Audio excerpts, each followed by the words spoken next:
Jesse Gibson is a Democrat running for Attorney General of the state of Arkansas. I sat down with him for a conversation. Joining me now is Jesse Gibson. He is a Democratic candidate for Arkansas Attorney General. You don't have the nomination yet, but since you're the only candidate on the Democratic side, it's probably a foregone conclusion. Thank you for being with us, Jesse. Thank you so much for having me, Roby. It's good to be with you. Tell me why you are running for Attorney General. You got a pretty successful law practice. You could stay in that successful law practice, but why do you want to be AG? I think, Roby, it's a great question. If you want to be the people's lawyer, I think it's imperative that you've actually had experience representing people in Arkansas courts. And that's what I've done for 25 years almost. I'm not a creature of Washington. I am not someone who's been a political operative or spent a lot of my time in the halls of Congress or the Capitol. I've sat across this very desk from people in Arkansas who have suffered immense loss, who have maybe lost a farm, lost a loved one. And I've seen that the application of the empathetic practice of law to their lives can make a huge difference. And most people don't have the opportunity to lobby for and against bills or to try to influence legislation. But most everybody's been to court.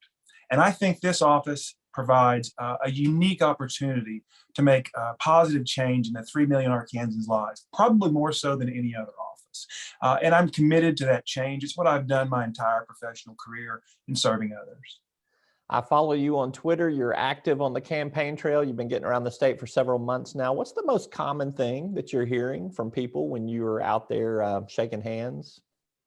Is that the Attorney General's office does not need to be a partisan plaything. It's that we need someone to be an independent watchdog, someone who has the experience and actually trying cases in Arkansas courts, and also getting out around the people and hearing from their from what they need on an everyday basis. I don't think it's a matter of left and right. It's a matter of allowing everyone to have a voice and to be that independent watchdog.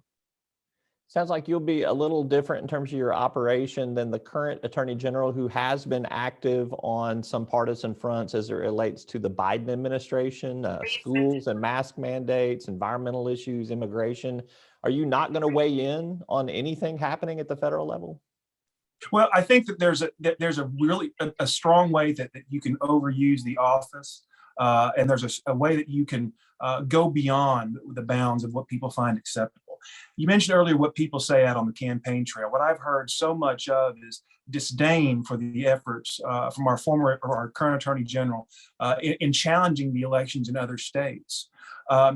It's something that people were appalled by. That you would actually take steps to throw out people's votes that weren't even in your state. I think that there's some issues with, we could partner with the federal government instead of trying to make political points and simply vilifying it. I think there's a great benefit to partnering with the federal government on certain policy initiatives and not always railing against. Give me an example of something that you're referring to in that regard. Sure. One of the things that I really want to focus on as Attorney General is fighting human trafficking. And so what we have done is I've met with a lot of business leaders and I've come to realize that a lot of the funding mechanisms in human trafficking that affect our I-40 corridor are travel interstate and also involve private businesses who have suffered consumer theft. So what I'd like to do is to partner both with private business and with the federal government to really strengthen our grip on human traffickers, to cut down their funding mechanism by cutting down on consumer theft, interstate transport, and not just trying to always say that the federal government is bad or wrong. Tell me what, you've also been active on talking about recidivism and prison issues. The state legislature's allocated $60 to $100 million to build a new prison. Do you support building that new prison? Where do you think the Attorney General's role would be in this criminal justice reform, sentencing reform effort?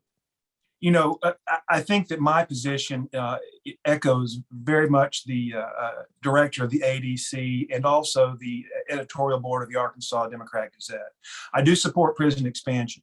It's necessary at this point, but that's a short-term issue. There's also a long-term solution. And I think that's what the editorial board and the director had mentioned, is that we have to get serious about recidivism. Don't just do things that make us feel better, but you have to stop the cycle, or otherwise you're just going to keep building prisons to keep up with additional inmates. You know, one of my opponents likes to talk about a parole problem a lot. But the real issue is that one of my opponents has actually been quite involved in creating that problem. The parole board is appointed by the executive branch and confirmed by the Senate. So when I hear someone complain about a parole problem when they've been in a position to stop it for almost 8 years now, I have to really wonder what's going on. Well, you're referring to the Lieutenant Governor, Tim Griffin, in that. I'll say him by name. So, but what could he have done to have changed that from his role of presiding over the Senate? Sure.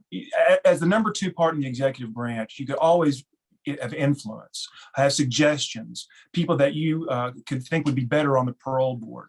And also the confirmation process. You know, we don't always just have to rubber stamp what the governor does. I think a little bit more introspection, a little bit more investigation may have produced a better result, and it would have been something to be proactive rather than complaining about it now.